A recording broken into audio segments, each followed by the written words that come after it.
রবিবারের সকাল থেকেই শুরু হয় নানান এক্সট্রা কাজ, যেগুলো সংসারের নিত্যদিনের কাজের মধ্যে পড়েই না। আজকে যেমন এই ডিমগুলোকে ঠিকঠাক করে সেট করে ফ্রিজে রাখবো। গতকাল রাতে 15টা ডিম নিয়ে এসেছিলো, তার মধ্যে 3টে অমলেট করে খাওয়া হয়ে গেছে। 12টা ডিম এই ট্রেটার মধ্যে সুন্দর অ্যাডজাস্ট হয়ে যায়। সেগুলোকে একটু ধুয়ে নিয়ে এবার গুছিয়ে রাখি।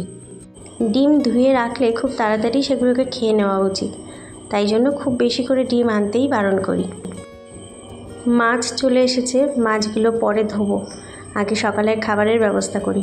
এখানে একটু মুসুর ডাল বেটেছি, তার মধ্যে পেঁয়াজ কুচি অ্যাড করেছি, নুন অ্যাড করেছি আর একটু কাঁচা লঙ্কা কুচি অ্যাড করেছি।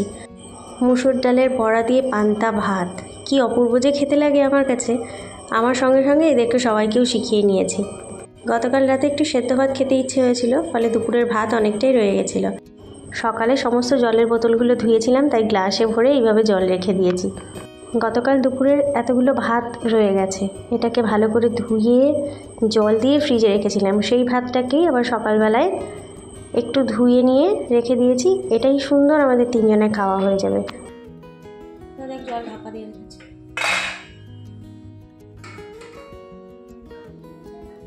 নিচে রেখে আগে জলটা ঢাকা দে, আগে জলটা ঢাকা দে।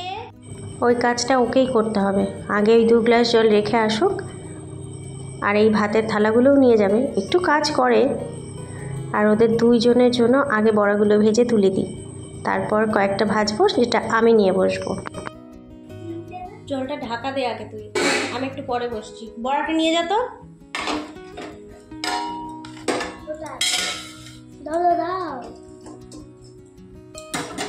ওই ঝাঁঝরি আমার হয়ে গেছে, ঝাঁঝরি কিনতে হবে। পেঁয়াজগুলো আর লঙ্কাটা ওই প্লেটের সাইডে তুলে নে।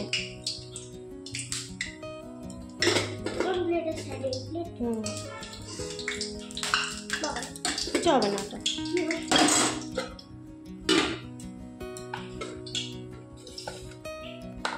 অতগুলো লঙ্কা লাগবে না তো। পেঁয়াজটা তুলে নে।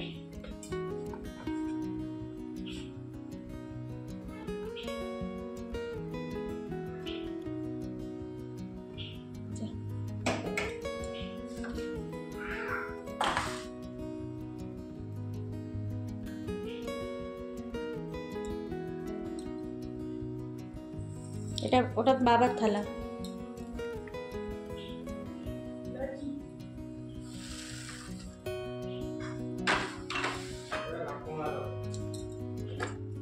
ওই কটা ভাত খাও বাপরে। আচ্ছা বাবার থালা থেকে তাহলে তুই নিয়ে নিস, আমি তোর থেকে কমালাম। নে বাবাকে বল কমিয়ে দিতে, যতটা কমাতে হবে। সকালে খাওয়া দাওয়ার পর যে কটা বাসনপত্র হলো সেগুলোকে ধুয়ে মেজে নিলাম, কারণ আমাকে এখন মাছে হাত দিতে হবে। 2 রকম মাছের সঙ্গে যেদিনকে ছোটো মাছ আনে সেই দিনকেই হয়ে যায় বিপদ। এখানে রয়েছে ইলিশ, আর বললো নদীর রিঠে মাছ পেয়েছিল, তাই জন্য আবার রিঠে এনেছে। পিকু তো দেখে লাফাচ্ছে, আজকে রিঠে খাবে, ও ভীষণ ভালো খায়। তার সঙ্গে নিয়ে এসছে আবার সেই চুনোপুটি। এই চুনো মাছ বা চুনোপুটি যাই হোক, এগুলো আমি খেতে ভীষণ ভালোবাসি, ওই জন্য আনলে রাগও করতে পারি না, কিন্তু অন্যান্য মাছের সঙ্গে আনলে সমস্যা হয়ে যায়। সারা সপ্তাহের পর রবিবার দিনটায় সমস্ত কিছু রিফিল করার চেষ্টা করি। লবণ, চিনি সমস্ত কিছু ঠিকঠাক জায়গাপত্রে রাখবো। লেবু আর টমেটোগুলোকে ধুয়ে রেখেছি। এবার আপনাদের সঙ্গে একটা টিপস শেয়ার করব। আমি পেপার দিয়ে কীভাবে সবজি দীর্ঘদিন সুন্দর করে ফ্রিজে রাখি। এরকম বাস্কেটে ওপেন রাখলে দেখি খুব একটা ভালো থাকে না, জল জল হয়ে যায়। তো তার আগে এবার ঘরে গিয়ে আমার পুত্রকে একটু পড়াশুনো দিয়ে আসি। এখন আমি রান্নাঘরে রান্নাবান্না নিয়ে ব্যস্ত থাকবো, আর ওর এখন সময় হচ্ছে অঙ্ক প্র্যাকটিস করার। পরীক্ষা শুরু হয়েছে, তো সেই জন্যই একটু ঘরে রাখা যাচ্ছে, না হলে তো স্কুল ছিল না, এই সময় ঘরে থাকার মানুষ এও নয়। কয়েকটা অঙ্ক দিয়ে যাই, ভদ্রলোকের মধ্যে এখানে বসে করুক, ততক্ষণে আমি কাজ করি।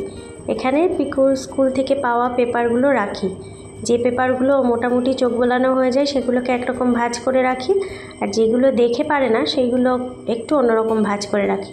এই ডান দিকে রাখলাম যে পেপারগুলো, এগুলো এখনও দেখা হয়নি। আসলে পরীক্ষা শুরু হয়েছে, সেপ্টেম্বর মাসের 2 তারিখ থেকে পরীক্ষা চলছে, 30 তারিখে গিয়ে তার পরীক্ষার শেষ।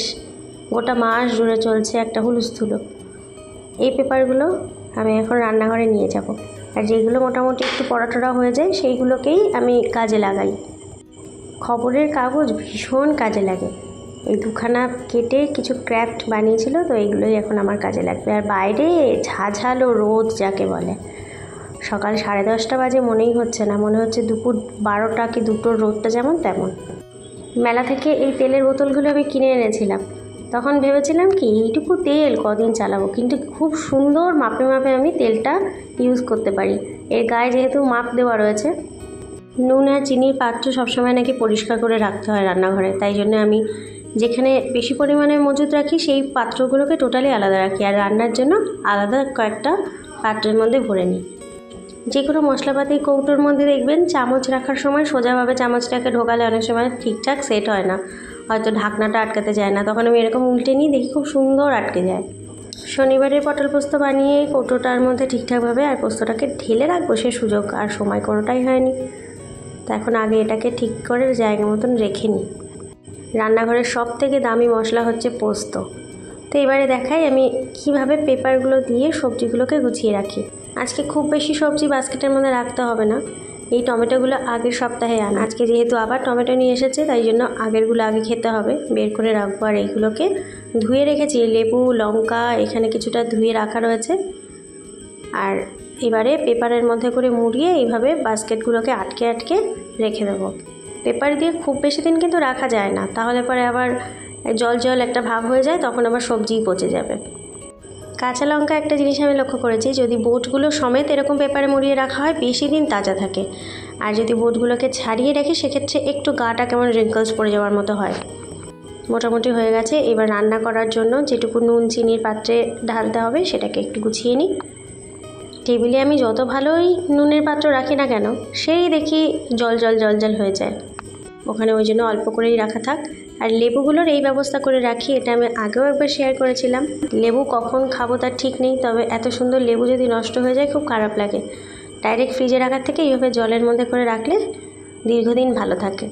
এই আচার মধ্যে লেগে রয়েছে কিছুটা নারকেল, এটা আমি অন্য কাজে লাগাবো বলে এখানেই রেখে দিয়েছি। এই বক্সগুলো ফ্রিজেই রেখে দিই, রাখাটা জায়গা নেই তো। এখন আবার মাছ রাখবো বলে বের করলাম। মাছগুলোকে ধুয়ে নিয়েছি, সেই ধোয়াতে নুন হলুদ দিয়ে নিয়েছি। একেবারে এটার মধ্যে একটু তেল মাখিয়ে রাখি। যে কোনো আঁশবিহীন মাছে একটু কাঁচা তেল মাখিয়ে তারপরে ভাজলে দেখেছি কম ফাটে।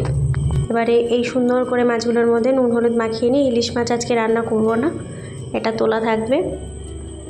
আর রান্না করব আজকে রিঠে মাছ, কিন্তু আমার মাথায় এখন ঘুরছে, ঘড়ির কাঁটাও ঘুরছে, তার সঙ্গে সঙ্গে মাথায় ঘুরছে অতগুলো ছোটো ছোটো চুনোপুটি আমাকে এখন আবার কাটতে হবে। আগের দিন নাকি পিকু খুব ভালো খেয়েছে, বাবার কাছে বলতে না বলতেই ব্যাস এই মাথাটাকে ভাজা করে রাখতে হবে। ইলিশের মাথা যদি এরকম রেখে দিই তাহলে একটু গন্ধ গন্ধ হয়ে যায়, ওটা ভাজা করে রাখলে যে কোনো একটা শাক টাক করলে খুব ভালো লাগবে, তাই জন্য মাথাটাকে বাইরে রাখলাম। এই মাছগুলো যখন ভাজবো তার আগে ওটা ভেজে নেব। এবার যাই ছোট ছোট মাছগুলোকে কুটতে বসবো, তার আগে এটাকে আগে ফ্রিজে ঢোকাই। রান্নার খুব বেশি ঝঞ্ঝাট নেই, আজকে সিম্পল এই মাছের ঝোল করবো, আর একটা ছোটোখাটো কিছু করলেই হয়ে যাবে। তবে ওই যে আমাকে এখন ওই মাছ কুটতে বসতে হবে, তার আগে দেখে আসি আমার পুত্র কী করছে। 1 ঘন্টার কাজ দিয়েছি, সেটা এখানে বসে যদি শুয়ে বসে এইভাবে নেচে কুদে 1.5 ঘন্টাও করে তাও করুক। যা বিভৎস গরম, বাইরের নেচে বেড়ানোর থেকে ঘরের মধ্যে বসে যা করছে করুক। আর আমি আজকে এই চালের বস্তা থেকে চাল রান্না করব, মানে ভাত করব। তো চালের বস্তাটার থেকে জাস্ট যেটুকু লাগবে সেটুকু তুলে নেব, পুরো বস্তাটা আগেই ড্রামে ঢালবো না। এই চালের অনেক সুখ্যাতি তো করলো, আগে খেয়ে দেখি কেমন, যদি ভালো লাগে তবেই ড্রামে ঢালবো, আর না হলে আবার চেঞ্জ। এই বিট বিট যেই সেলাইটা তার অপোজিট পার্টের এরকম সুতোটা ধরে টেনে খুঁড়ে ফেললে চালের বস্তাগুলো খুব সুন্দর কাজে লাগানো যায়। এরকমভাবে যে কত বস্তা আমি জমিয়ে ফেলেছি তার কোনো ঠিক ঠিকানা নেই, তবে কোনো কাজে তো আমি নিশ্চয়ই লাগিয়ে দেবো, কারণ কোনো জিনিস জমিয়ে রাখবো সেটাকে কাজে লাগাবো না এরকমটা আমার খুব কমই হয়। রান্নাঘরের মেঝেতে সবজি কাটার সময় অন্তত একটা চালের বস্তা যদি পেতে নেওয়া যায়, মেঝেটায় কোনো দাগ ছোপ পড়ে না। যাই এবার রান্নাঘরে ঝামেলার কাজে হাত দিই, চালটাকেও ভিজিয়ে রাখবো। পাক্কা 1 ঘন্টা ধরে আজকে মাছ কেটেছি, কারণ আগের দিনের থেকেও এই চুনোপুটির পরিমাণ আজকে কিন্তু অনেকটাই বেশি। কি আর করা যাবে, নিজেও ভালো খাই, ছেলেও ভালো খায়, ছেলের বাবাও ভালো খায়, ধৈর্য নিয়ে আমি না করলে করবে কে। এই নেটের মধ্যে থেকে জলটা সব ঝরে গেলে তারপর একটু নুন হলুদ মাখিয়ে রেখে দেবো, তবে আজকে এটা রান্না করব না। পিকু গতকাল থেকেই শুরু করেছে রিঠে মাছের ঝোল খাবে। বটিটা এখানে ধুয়ে রেখে দিয়েছি, সঙ্গে সিঙ্ক মাজতে হলো, কলগুলোকে মাজতে হলো, অনেক মাছ ধুলে একসঙ্গে যা হয়, রান্নাঘর পুরো না পরিষ্কার করা পর্যন্ত শান্তি আসে না। ঝপাঝপ এবার রান্না সারি, সেরে রয়েছে প্রচুর কাজ। আজকের মতো তাহলে টাটা।